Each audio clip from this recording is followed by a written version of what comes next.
Welcome professionals. આજે આપણે valuation પ્રોસેસના decision core વિશે વાત કરીશું. Module 30 highest and best use analysis અને મેટ્રિક્સ મોડેલિંગ. વેલ્યુએશન ઇકોસિસ્ટમમાં આ મોડ્યુલ ધ પ્રોફિટ ઓપ્ટિમાઇઝર તરીકે ઓળખાય છે. વેલ્યુએશનમાં માત્ર પ્રોપર્ટી અત્યારે શું છે તે જોવું પૂરતે નથી, પણ તે કાયદેસર રીતે શું બની શકે છે અને તેનાથી મહત્તમ વળતર શું મળી શકે છે તે જોવું અનિવાર્ય છે. આંતરરાષ્ટ્રીય સ્તરે HBU વગરનો રિપોર્ટ અધૂરો ગણાય છે. એક સિનિયર વેલ્યુઅર તરીકે આ મોડ્યુલ તમને એક ઇન્વેસ્ટમેન્ટ સ્ટ્રેટેજિસ્ટ તરીકે સ્થાપિત કરે છે. માઇન્ડ મેપના central node highest and best use એનાલિસિસથી જોડાયેલી પહેલી મુખ્ય બ્રાન્ચ છે HBU4 ટેસ્ટ્સ. HBUનો પાયો આ 4 પરીક્ષણો પર છે. 1. Legally permissible. ઝોનિંગ અને GDCR મુજબ કયું બાંધકામ શક્ય છે. 2. Physically possible.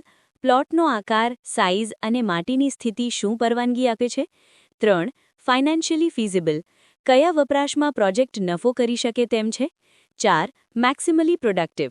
તમામ સંભવિત વિકલ્પોમાંથી કયો વિકલ્પ જમીનની સૌથી ઊંચી રેસિડ્યુઅલ વેલ્યુ આપે છે. ભારતીય પ્રેક્ટિસમાં ઘણીવાર માત્ર એઝ ઇઝ વપરાશ જોવાની ભૂલ થાય છે, પણ જો તમે જૂના ગોડાઉનને લોફ્ટ ઓફિસમાં ફેરવવાની શક્યતા તપાસો તો તેની વેલ્યુ બમણી થઈ શકે છે. બીજી મહત્વની બ્રાન્ચ છે મેટ્રિક્સ મોડેલિંગ. આ એક ન્યુમેરિકલ લોજિક છે જેમાં આપણે એક ટેબલ બનાવીએ છીએ. આ મેટ્રિક્સમાં વિવિધ વપરાશ, જેમ કે residential versus office versus retail, ની સામે તેમનો બાંધકામ ખર્ચ, અંદાજિત વેચાણ અને જમીનની બચતી વેલ્યુ એટલે કે રેસિડ્યુઅલ લેન્ડ વેલ્યુની સરખામણી કરવામાં આવે છે. ઓડિટમાં તમારું વેલ્યુએશન ત્યારે જ ટકશે જ્યારે તમારી પાસે દરેક યુઝ સિનારીઓ માટે આ ચોક્કસ ગણતરી હશે. લીગલ અને સ્ટેન્ડર્ડ લિંકેજ મુજબ GDCR અને ડેવલપમેન્ટ પ્લાન એ HBUના પ્રથમ ફિલ્ટર છે. IVS 104 હેઠળ HBUને વેલ્યુએશનના પાયાના સિદ્ધાંત તરીકે સ્વીકારવામાં આવ્યો છે. જો વેલ્યુઅરે HBU એનાલિસિસમાં ઝોનિંગ ફેરફારની શક્યતા તપાસી ન હોય તો તે મિલકતની સાચી પોટેન્શિયલ વેલ્યુ ચૂકી જાય છે. માર્કેટ ઇન્ટેલિજન્સની બ્રાન્ચમાં ફ્યુચર ડિમાન્ડ ડેટા સર્વોપરી છે.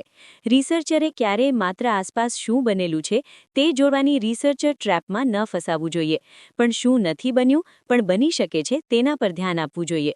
એબ્ઝોર્પ્શન રેટ્સ તપાસવા અત્યંત જરૂરી છે કે કયો વપરાશ માર્કેટમાં ઝડપથી સ્વીકારાશે અને કેશ ફ્લો જનરેટ કરશે. વર્તમાન વપરાશને જ શ્રેષ્ઠ માની લેવાના એન્કરિંગ બાયસથી હંમેશા બચવું જોઈએ. પ્રોફેશનલ જજમેન્ટના કિસ્સામાં જો 2 વર્ષમાં નવી મેટ્રો આવવાની હોય તો HBU ભવિષ્યના હાઈ ડેન્સિટી વપરાશ તરફ નિર્દેશ કરી શકે છે. મેઇન રોડ પરના જૂના બંગલાના પ્રેક્ટિકલ સિનારીઓમાં જોયું તેમ તેને તોડીને 4 માળનું કમર્શિયલ બિલ્ડિંગ બનાવવાની રેઝિડ્યુઅલ વેલ્યુ જો વધુ હોય તો HBU કમર્શિયલ ડેવલપમેન્ટ ગણાય અને વેલ્યુ તે મુજબ અપાય. રેડ ફ્લેગ્સ પર ખાસ નજર રાખજો. એરપોર્ટ ફનલ ઝોનને કારણે આવતા હાઇટ રિસ્ટ્રિક્શન્સ, એરિયામાં ઓલરેડી મોલ્સની વધુ પડતી સપ્લાય એટલે કે ઓવર સપ્લાય રિસ્ક, અથવા જમીન પરના કુદરતી નાળા જેવા એન્વાયરમેન્ટલ કન્સ્ટ્રેન્ટ્સ બાંધકામ વિસ્તાર ઘટાડે છે. લિટિગેશન રિસ્ક ત્યારે વધે છે જ્યારે બેંક HBUના આધારે લોન આપે અને પાછળથી ખબર પડે કે તે વપરાશ માટે સરકારી મંજૂરી મળવી અશક્ય હતી. સુરતના આઉટર રિંગ રોડના કેસ સ્ટડી પરથી શીખવા મળે છે કે મેટ્રિક્સ મોડેલિંગ દ્વારા સાબિત થયું કે પ્લોટિંગ અત્યારે વધુ સુરક્ષિત અને ફાયદાકારક છે, કારણ કે ત્યાં ડિમાન્ડ તાત્કાલિક હતી. તમારી એક્સપર્ટીઝ ત્યારે જ સાબિત થશે જ્યારે તમે માત્ર આજની સ્થિતિ નહીં પણ જમીનની મેક્સિમલી પ્રોડક્ટિવ સંભાવનાને આંકડામાં રજૂ કરશો.